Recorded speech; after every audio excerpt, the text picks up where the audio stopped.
I'm Laura Blumenthal on the Berkshire Heroes podcast, and with me today I've got Matt Knight from the charity Freely Fruity. Welcome, Matt. Good afternoon. How are you, Laura? Good, thank you. And for those of the people listening who don't know about you, you started out Freely Fruity in 2020 with a couple of others, and the aim of your charity is to plant more fruit trees for people to enjoy for free in the community.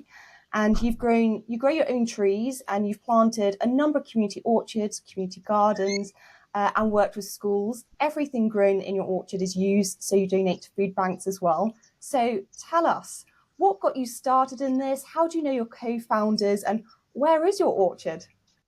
So back in 2020, almost 5 years ago now, we all met up in the local pub, which is the Poachers down the road. All good ideas starting a pub, as Ryan will tell you, one of my co-founders. So there were three of us. There was Ryan Simpson, James Whittingham, and myself, Matt Knight. We kind of a chance encounter really with James because I've not met him before. Ryan and myself have known each other for a few years. I'm a teacher over at Shinfield, so I've been teaching ecology for 8 years, so I'd kind of involved with that area for a while. Ryan is into creative side of things. He works for an ad agency doing some really creative stuff there, and James was at that point was in communications, but he's now moved across more to the haulage side. But yeah, we didn't know him at that point, and Ryan introduced us. We were just discussing how there's no fruit available in parks anymore. It's just sort of it's a thing. We just noticed that when people are walking their dogs, there's just no fruit trees at all around here, which is a bit strange considering obviously there are a number of them in the country, but they all seem to be in private land. So we wanted to change that. We wanted to get more fruit out into communities for free. That was the idea, and obviously the brilliant part of that as well is that not only is it free food, but it's also great for the environment. So for us, it was kind of a no-brainer. And since we sort of started the charity, originally for the first 2 years, we had to grow food because obviously that COVID, it turned up, and that was pretty traumatic for a newly fledged charity. We couldn't go out and plant trees because that's not a core sort of area that was protected by the government legislation. However, we were able to carry on growing food, so we grew 2.5 tons of produce that was donated to food banks. So that was kind of a great way to start the charity. We've got to know a lot of people involved in the councils, both Wokingham and Reading, and a lot of the local charities as well. Made some really great connections. And you've got a main orchard, is that right? Yeah, we have a main one now in Barkham. That's what we call the super orchard. So that's got 700 trees in it. The primary function of that one is for propagation of new trees. So they've only been in for 2 years now, but very shortly we'll be able to start taking cuttings from those trees and produce our own trees. So that's the idea. It's a sustainable charity working in a more sustainable way. That's been fantastic. And we first came across each other because you helped donate and plant trees at Dinton Pastures Country Park near Winnersh, and you're helping me plant trees there as well. There are a number of us, so I hope my cherry tree that I planted is still alive. Fingers crossed. I visited the ones up at Dinton the other day. They're all doing really well. Again, we're very fortunate. We have close ties with the council, so they look after the land surrounding it. We look after the trees, so it's a good little relationship we have going. We have several now. Obviously, we have across Wokingham, we've got ones in Woos Hill, we've got them in Winnersh, we've got them in Dinton. Obviously now we've got them in Barkham as well. We're going to be doing another one, which we'll talk about in a bit. And we've got several in Reading as well, including Whitley, which was this year was probably the biggest one that we've put in Whitley, and that was a 50-tree orchard, so that was pretty cool. Oh, wow. And I know that your charity is very anti-waste. I was reading on your website that apparently a third of all food in the UK is thrown away, which is shocking. And I wondered if you would come across a real hunger from local people to really cut down on waste, and they're looking for ideas and initiatives to do that. And so that's why they're so warm to your charity. Yeah, for sure. I think it's really important for people to be able to reduce on what they're actually purchasing in the first place. I guess when we first started out, we came out with a lot of recipes to use for seasonal things. So a lot of the time people were sort of, I've got all of this, and what can I do with it? So it's learning methods of preservation as well. So preserving foods, because a lot of our foods we grow are actually able to be kept for a lot longer than I think people realise if you keep them in the right way. But again, I think when people sort of see us rocking up with our little logos and like, what are you doing? What's going on here? You know, kind of, who are you? It's getting a bit better now. More people are starting to recognise us. Go, oh, we know who you are. But yeah, it would be like, what is happening here? And it'd be like, we're planting fruit trees. And I'm like, why? And we'd be like, well, it's for you guys. Like, so I can just come here and pick an apple. And I'm like, that's exactly what it's for. So it's, I think it's kind of an alien, idea that people just plant things for other people. I guess it's more commonplace that people plant trees for the sake of planting trees, for sure. But yeah, the locals really, really invest and get on board, and a lot of our volunteers have been born from projects, so they've come along at the inception of the project, and then they're still with us. And I think that's really important, is to get as many locals involved as we can. And are community orchards getting more popular? Because I think I came across my first one about 8 years ago when I was on early town council, and residents were coming together to get one near Laurel Park. And I just wondered, have they really sprung up with sort of cost of living pressures and people wanting to eat more healthy? Yeah, I think there's a bit of all of that, I guess. What we noticed when we first started out, when we were working with food banks, when we were donating food, was that the fruit was coming from as far away as New Zealand. Quite that was in the worst case, but quite often even hundreds, if not thousands, of miles from South Europe. There's a lot of obviously pollution and air miles involved with the movement of that, so it's environmentally not great to be getting food in from that kind of distance. There are things we can't grow. That's obvious. We're never going to be massive producers of things like bananas or cocoa and stuff like that, because we just don't have the climate for it. Well, I say that not at the moment anyway. Let's hope we never do have the climate for it. Otherwise, we're in a bit of trouble. But yeah, I think it's food cost is really, really rocketed. I think apples now are like vastly more expensive than they used to be. Again, it's because of the cost of fuel and stuff getting them over to us. So it has a knock-on effect. So I think when you grow your own food and it's locally produced, I think it always tastes better. I may be biased, but to me, that's what I find that's definitely the case, especially with tomatoes, things like that. If you grow them yourself, they're always so much fresher because they haven't had to be transported hundreds of miles to get to where their destination is. Homemade is always better. And do you have a project in mind that you feel particularly proud of or that's quite memorable to you? Yeah, so we've done several now. So we have 9 community orchards and 8 community gardens, all of which I guess we're equally proud of. They're all very different clientele that we've worked with. We've worked with some really fantastic people all across of Berkshire. So to pick one would be pretty difficult, I guess. I think actually one that's coming up might end up being, probably the most profound one, I guess. So we're going to be getting involved with Woking and Borough Council again and planting a COVID memorial. So we are involved with the team down at Woking and Laura Buck and her fantastic colleagues. So the idea is there we're going to be planting a really huge orchard that will be obviously serve two purposes. It will be free for the public, and also it will be a memorial place where people can go to remember people they lost in the COVID pandemic. So I think that might just edge it. So, but it hasn't happened yet. That's going to be happening in a month's time. That's incredible. And forgive my ignorance, what's the difference between a community garden and a community orchard? Because I know you're all about the fruit trees. Yeah, so that's originally that was the spec. The plan was to just plant trees, but through I suppose it was by accident, I guess. We were very vague on our constitution. It was get more fruit into the public. So that does in fact include things like strawberries, raspberries, and other stuff that even tomatoes, to be fair. So. And we realised that would have trees are brilliant. Don't get me wrong, I absolutely love trees. Obviously, I've worked with the tree council as well, so it is a massive part of my life. But putting food on the table that you can grow all year round is obviously even bigger, like profound effect that we have. So it's working with local churches, community centres, schools to build these raised beds, help them get the kitted out, give them the tools that they can grow so that they can then teach their children or their members of their community, and then they can grow their own food. So the difference is literally, one is more your kind of food production, things like bushes and plants, and the other one, an orchard, is just literally fruit trees. And if someone's got an idea for a community orchard, a garden, or they want to invite you to their children's school, how do they go about approaching you to ask about this?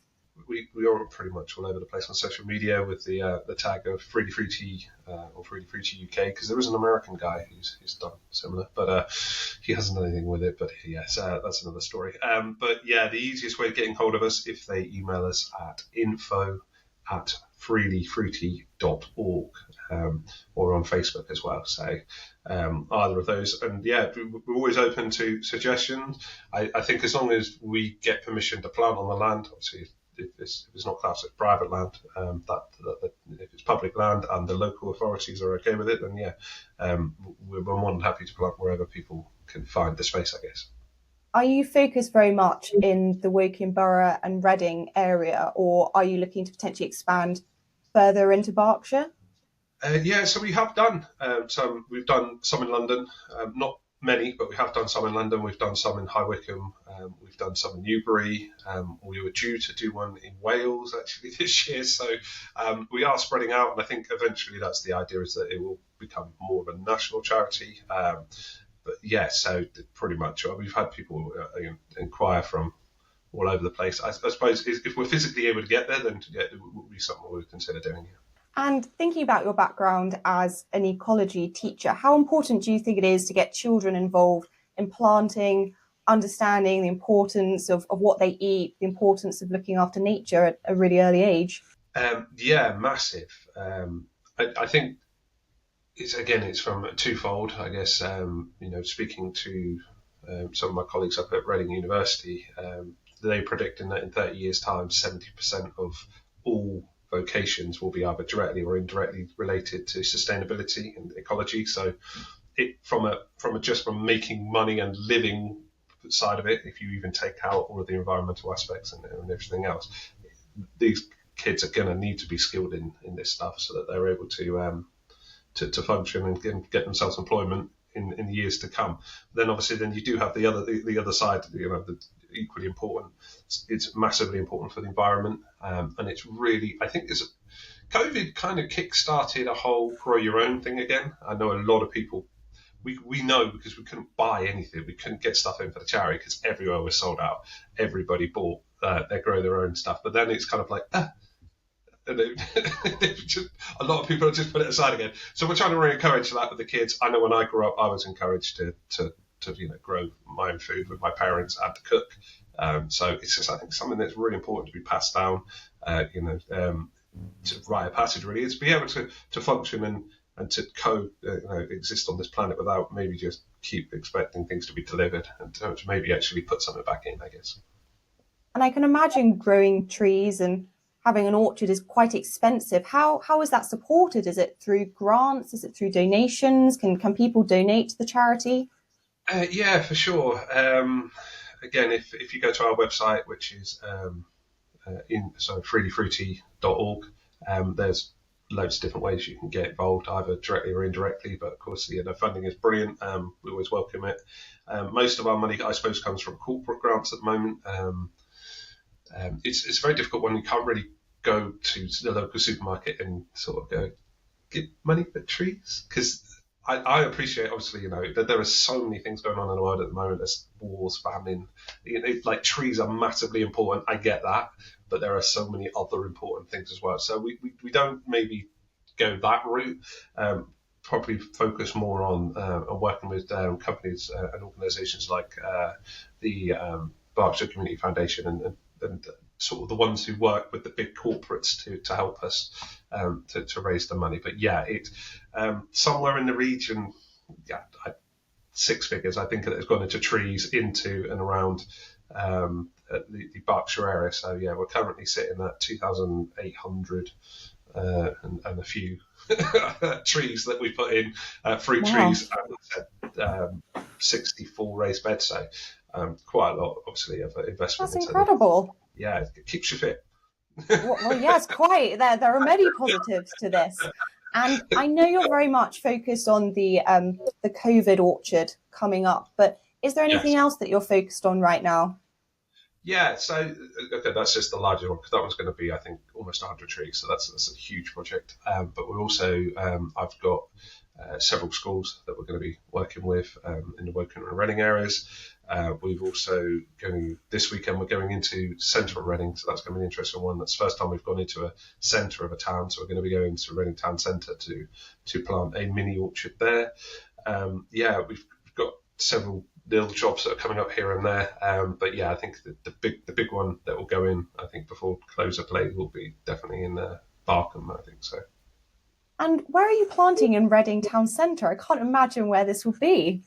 Yeah, it's there's the overpass that comes over. It's kind of a big kind of like spiral loop, one of those old school walkways. It's in the middle of that because at the moment it's just grass, and there's nothing happening there. So one of the Reading Borough Council employees, Georgia, contacted me and said she used to work for Woking, and I said, yes, that's how she knew us. And said, could you come here and do something here? And we were like, of course we can. So yeah, so that's where that took a lot of wrangling because obviously it's close to the road, so they got the highways involved, and there's a lot of legal kind of like wrangles that goes with that. That's probably the more challenging of the jobs that we've had to do. But again, it is possible if stakeholders are willing to work with us. I think we're willing to put the time in and investment. If people can find the land, we will quite happily plant trees on it. Sounds great. I look forward to seeing that one as well. And being an ecology teacher, this is obviously something that is a topic close to your heart. And starting up Freely Fruity has obviously meant a lot of hard work on your behalf as well. Obviously, you've talked about being passionate about people just eating more fruit, getting more trees out in the open. Was there something from your childhood or something that happened which meant this was the journey you were always going to end up on, really? Um, no, I don't think so. I think when I was growing up, again, I was always been interested in gardening. I guess my parents encouraged me. My mum and by proxy my dad are very into their gardening. So I'd got the basic skills of that, but I've trained several times doing different degrees, none of which are horticulture. So very bizarre. I've art and management background and teaching, and so I was speaking to somebody earlier. It's obviously my passion. It's sort of like it's not necessarily what I was trained in, but I think it's the same with anything. If you're interested in it, then you do the reading and speak to people in there, and you just kind of pick it up. I guess that's how that came about. You're an all rounder and a doer, which is what we need more of.